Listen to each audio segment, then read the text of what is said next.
taqabbal maqasidana waghfir lana ma madana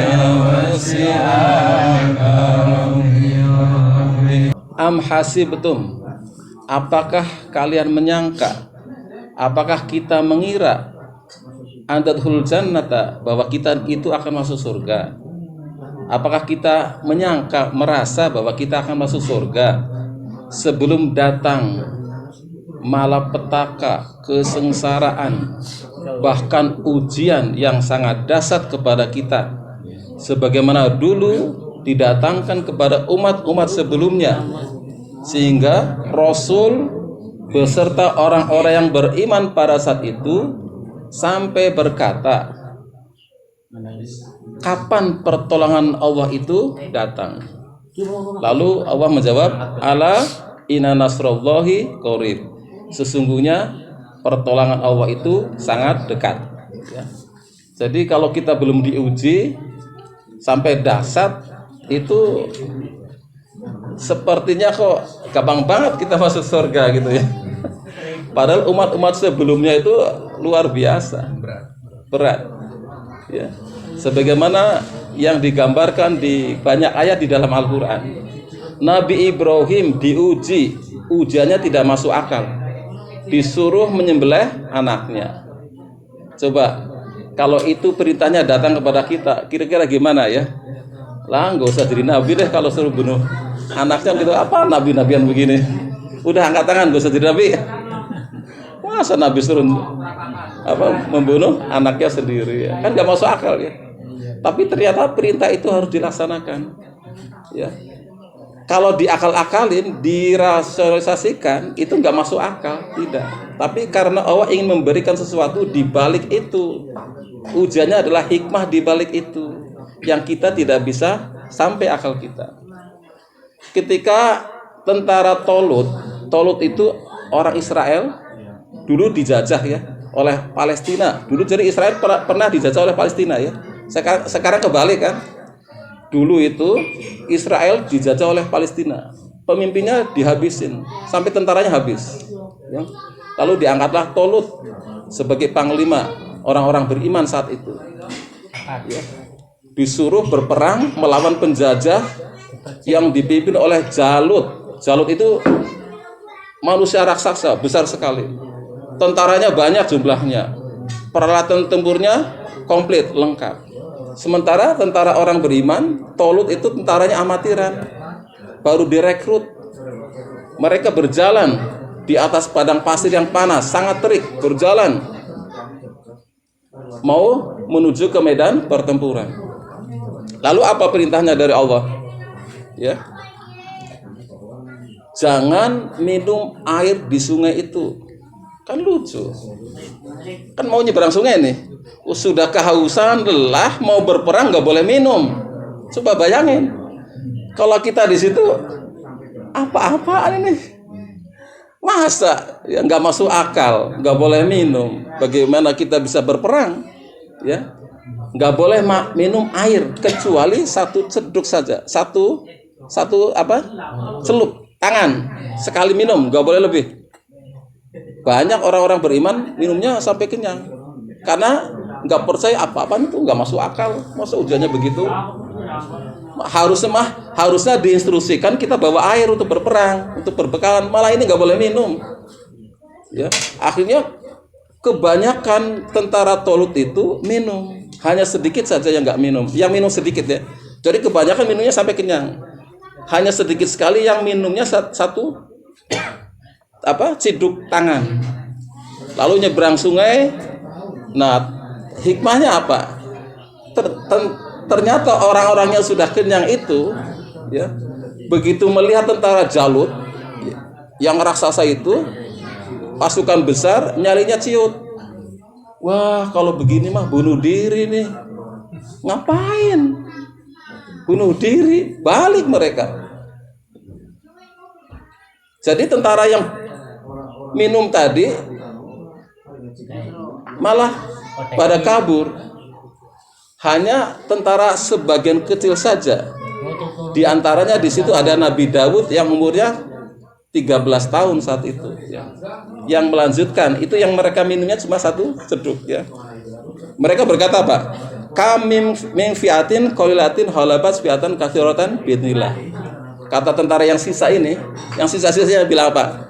Sudah banyak terjadi pasukan kecil, kelompok kecil mampu mengalahkan kelompok besar.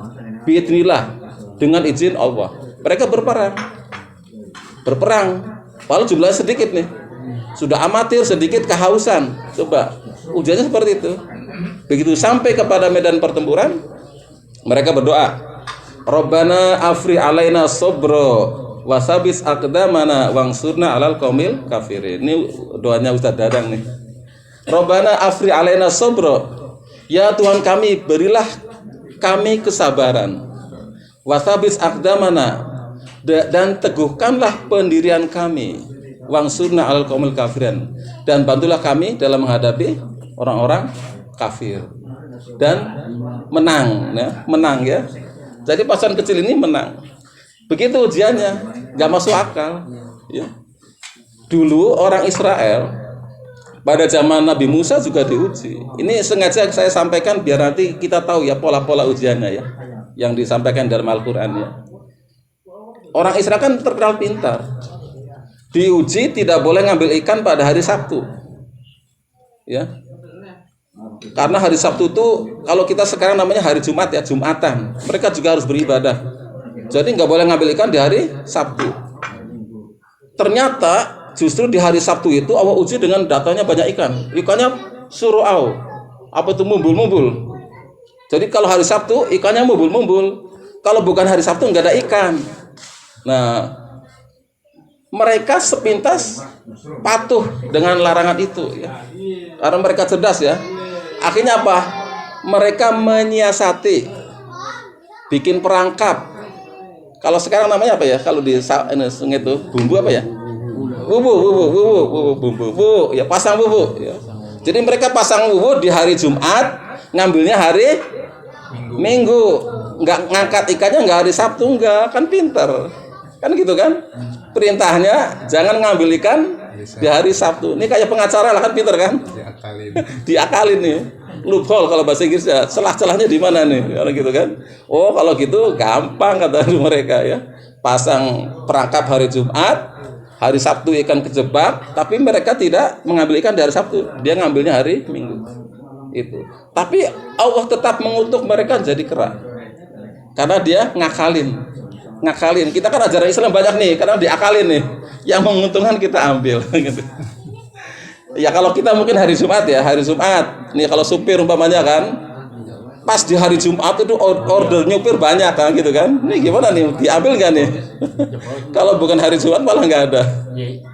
Dagang umpamanya di pasar, kalau hari di toko ya. Kalau hari Jumat itu banyak pembeli kan gitu kan. Tapi kalau nggak hari Jumat kok sepi, itu kan ujian. Dan mereka ngakalin, tapi Allah nggak mau diakal-akalin begitu ya. Umatnya Nabi Isa juga sama, diuji. Jadi umatnya Nabi Isa itu pengen makan makanan dari langit. Jadi bukan dimasak di dapur, bukan ya. Mereka ngomong ke Nabi Isa, ibumu kan dulu dapat makanan dari langit. Coba dong aku pengen nyobain, kan gitu ya. Pengen kan, coba sih rasanya kayak apa. Kan gitu kan. Nah, akhirnya Nabi Isa itu memenuhi permintaan umatnya, ya. Tapi syaratnya nanti nggak boleh dibawa pulang makanan itu. Boleh makan, tapi nggak boleh dibawa pulang. Suruh dihabisin, gitu kan? Lalu Nabi Isa itu berdoa, Rabbana anzil alaina ma'idatan minas sama takunu lana 'ida li awwalina wa akhirina wa ayatan minka warzuqna wa anta khairuz raziqin. Rabbana anzil alaina ma'idatan minas sama. Ya Allah, ya Tuhan kami, turunkan hidangan dari langit. Ma'idatan, Maidah, Al-Maidah, ini surat Al-Maidah ya. Hidangan. Jadi Al-Maidah itu seperti ini nih. Ini Al-Maidah ini yang di depan kita nih, hidangan ya. Nah, itu Nabi Isa berdoa. Syaratnya tadi apa? Tidak boleh dibawa pulang. Kan gampang kan? Tapi banyak yang gagal, cuma itu doang. Begitu makanan turun, benar diturunkan. Daging rasanya beda, lebih enak dari daging yang konon menurut tafsir itu rasanya macam-macam daging itu. Yang sapi itu sapinya kok macam gitu ya. Yang pepaya juga rasanya beda dari surga itu, hidangan dari surga. Jadi beda kan? Perasaan umatnya itu, nah ini saya pengen istri saya juga ikut nyicipin nih. Aku dikit ambil kan gitu kan. Yang punya anak ini aku juga pengen berbagi dengan anak saya, pengen rasain makan dari surga kan gitu kan? Pengen gitu kan? Dan itu nggak boleh. Karena perintahnya sederhana, nggak boleh diakal-akalin. Coba kalau kita kan, apalagi ibu-ibu tuh, ingat anaknya, ya kan? Begitu ada makanan enak, diumpetin kan? Nah, bapulah. Ya. Bapak juga sama buat istrinya, atau istri buat bapaknya. Tapi perintahnya jangan ya jangan. Akhirnya apa yang terjadi? Mereka dikutuk menjadi babi. Ya. Jadi dikutuk jadi babi, gitu ya. Nah, banyak ujian yang dihadapi oleh para pendahulu kita. Ya. Nabi Musa sendiri coba diuji untuk melawan ayah angkatnya. Coba bayangin, ayah yang membesar, bukan ayah sendiri, malah ayah angkat ya, yang membesarkan, yang mendidik, ngasih makan, ngasih pengayoman, ngasih pendidikan begitu gede, suruh lawan. Karena ayah angkatnya musyrik, disuruh. Jadi berat, mendingan melawan orang lain kan? Ini angkat anak ayahnya sendiri. Nabi Nuh juga sama. Dia berhadapan dengan anak laki-lakinya. Namanya siapa? Kan'an ya, Kan'an. Dia katakan apa? Oh, saya nggak akan tenggelam, saya akan naik ke gunung yang paling tinggi. Nah, gitu kan. Begitu air sampai ke atas, Nabi Nuh minta kepada Allah, ya Allah, dia kan anakku, jangan tenggelamin dong. Walaupun bagaimana juga, ingat. Ini dia kan anakku, jangan tenggelim dong, gitu. Jangan, gitu kan. Tapi kata Allah bilang apa? Dia memang lahir dari rahim istrimu. Dia anakmu itu dulu, sekarang dia bukan anakmu lagi. Ya, dia bukan anakmu lagi karena beda akidah. Nah, kalau beda akidah itu dalam Islam, dalam fikih itu bukan anak, Pak. Karena tidak saling mewarisi. Jadi hukum warisnya nggak berjalan, gitu ya. Nah, Allah bilang dia bukan anakmu, jadi kamu nggak usah nangis, nah, gitu kan. Gitu. Nabi Lut diuji dengan istrinya, dan banyak lagi. Kita itu lahir, dihidupkan untuk diuji, dari bangun tidur sampai tidur lagi. Siapa yang uji kita? Istri kita, mungkin suami kita. Yang uji kita, anak kita, teman-teman kita. Kita nanti pulang ke rumah diuji, nanti dicerewetin sama istrinya, jangan-jangan dimarahin. Besok kita ke sawah diuji juga, jangan-jangan diajak berantem karena rebutan air. Jangan-jangan kita dibikin kesal karena galengnya tampingin dikit kesel. Itu ujian itu. Hati-hati. Ujian. Di masjid pun diuji. Jangan-jangan kita nanti dicentok nih. Jangan-jangan kita nanti dibilangin apa nih kan? Enggak nyaman. Jadi ujian tetap ada. Tetap ya, bukan di luar sana, di masjid, di tempat ibadah diuji. Di Mekah untuk bisa mencium hajar aswad. Itu pakai joki, bayar. Bodyguard itu di lingkaran Ka'bah itu bayar, Pak. Ujiannya banyak di sana. Yang di rumah tuh, di depan Ka'bah itu, gitu kan. Itu ujian, gitu kan. Semuanya diuji, ya, dimanapun. Oleh karena itu, para jemaah sekalian, kita mencoba bikin daftar ujian, nah, gitu kan. Besok kira-kira ujian buat kita itu apa? Ini kayak anak sekolahan nih, kisi-kisi soal ujian, gitu kan. Makanya hati-hati. Jadi apapun yang di depan kita itu ujian buat kita, jangan salah. Anak yang kaya ujian buat kita, anak yang miskin ujian buat kita, istri yang cerewet ujian buat kita, istri yang tidak cerewet juga ujian buat kita, tetangga yang baik ujian buat kita, tetangga yang tidak baik ujian buat kita. Seperti itu. Semuanya ujian, tinggal respon kita. Bagaimana kita bisa menjawab itu? Sabar tidak? Ya, sabar tidak, itu tujuannya ya. Biar kita sabar. Kata apa? Innama yuwaffas sabiruna ajrohum bighairi hisab. karena beratnya itu, maka orang-orang yang sabar itu dikasih pahala oleh Allah, pahala yang tidak terbatas. Pahalanya banyak banget, Pak. Kalau kita sholat wajib, pahala 27 derajat. Tapi kalau sabar, banyak banget pahalanya. Ya.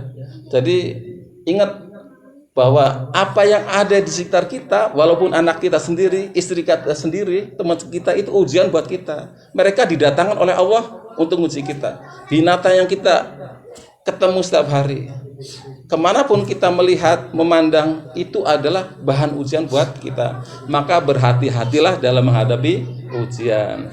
Jaga nafsu kita.